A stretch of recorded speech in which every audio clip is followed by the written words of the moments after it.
There seems to be, from the executives I've spoken to up until this point, a consensus that we are going to get a deal. Do you agree that a deal is now looking almost inevitable? And what kind of deal do you think is most likely? What is the time frame?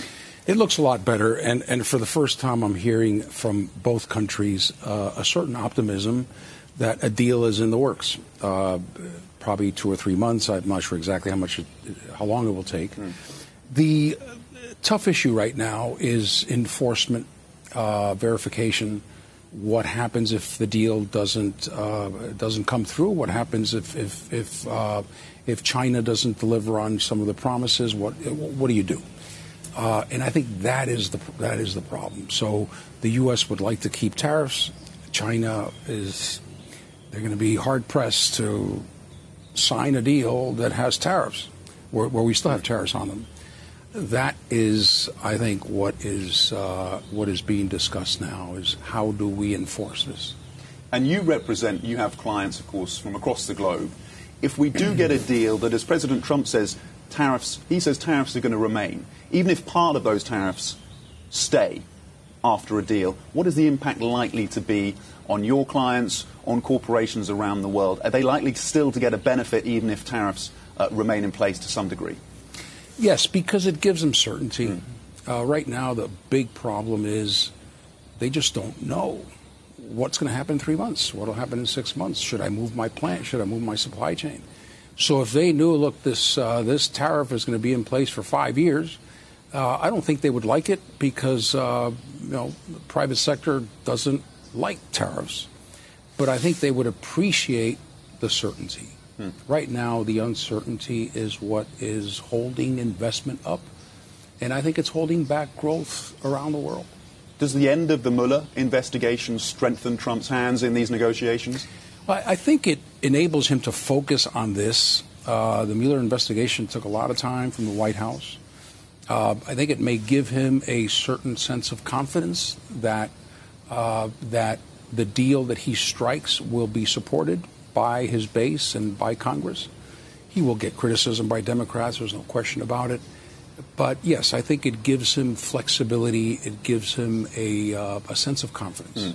Are we overlooking the risks that the politics in Washington will convene to undermine a deal that isn't as strong as many would hope? The likes of Chuck Schumer, Marco Rubio, can they shoot this deal down if it isn't the kind of deal that they want?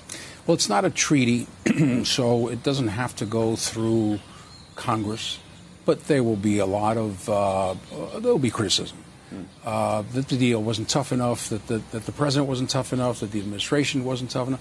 I think that will happen. That will be inevitable. It will happen regardless of the deal. From the types of members of Congress, Nancy Pelosi, she's been very tough on China over the years. She's now Speaker. So, yes, there's a different environment, and the president will have to deal with that domestic environment. But I think he is in a good position to be able to get it through and to be able to sell it as the best deal we could have gotten. We talk a lot about what the U.S. can get out of China in terms of concessions. What concessions can the Chinese get from the U.S., do you think? Well, I think China would like access to the U.S. market. There's some concern here that by expanding CFIUS, it keeps them from buying companies in the U.S., from participating in the U.S. market. Export controls being expanded. Those are things that the Chinese would like to see tempered, would like to see even go away. So that is a concern from their end, for sure. You've talked about the risks of ending up in a Cold War-like scenario between these two powers. What is your sense as we stand now in terms of the risks, in terms of the tensions, even if we do get some kind of deal?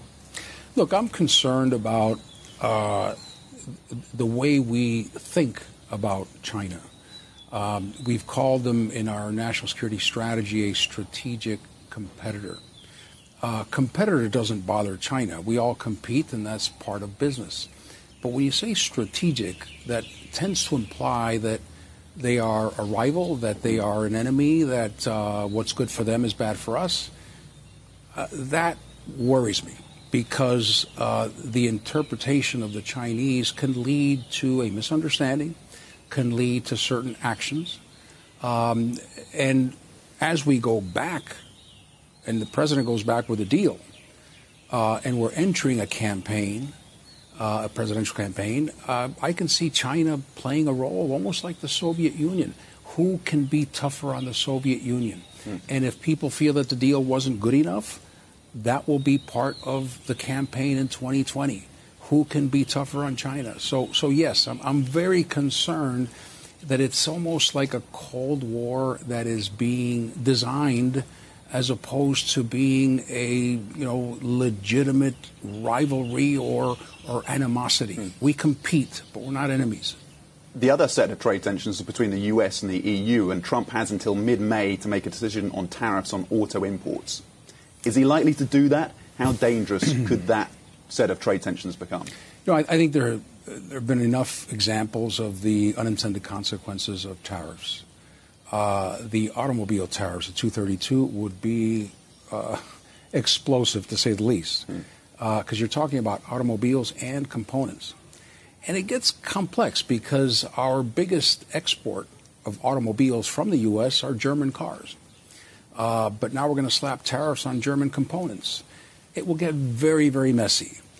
In the meantime, the president has it as leverage, and he will keep it as leverage until he has to make a decision. But that's a big one. And if that's done at the end of the U.S.-China deal, then this is just going to continue. So that's one to watch. And I would like to think that we've all learned that these tariffs have so many unintended consequences because of the complexity of these supply chains that we're better off not doing it.